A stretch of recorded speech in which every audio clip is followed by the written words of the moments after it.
Eto nga, 2 araw na lang at Friday na. At eto nga kami ngayon palabas ng Dolores para bumili ng ulam. Syempre mga bakla, kailangan din nating magmotor para makatipid sa gas. At ayan nga, nakasalubong pa namin sila ate ko. Iba talaga ang bungis-ngis kapag nakakita ng maganda. Charis, andito na nga kami sa San Francisco. Diyos ko daw, at tignan nyo naman ang suot ko. Parang yung Bombay na naniningil sa amin araw-araw.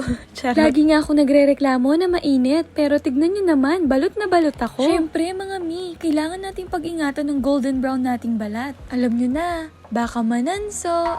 Nakabili na nga ako at gumawa pa ng eksena. Ano ba naman yan? Ang barya kasi ayaw kumapit. Pa-okay nga ako dyan pero inis ako. Yung isa kasi dyan, patawa-tawa lang. Bago nga kami umuwi ay dumaan muna kami dito sa may LA Bake Shop. Favorite ko nga pala dito yung cheese spread nila.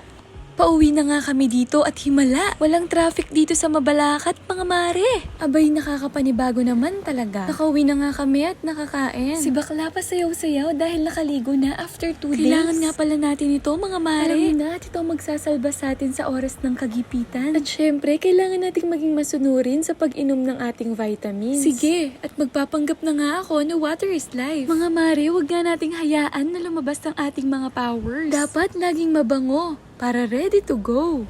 Mapapansin nyo nga na haggard na si bakla. Lahat naman ng pagod natin magiging worth it in the end. Kaya kayod lang ng kayod, mga mare. O tara, ikain na lang natin to. Anyways, ayun lang. Bye!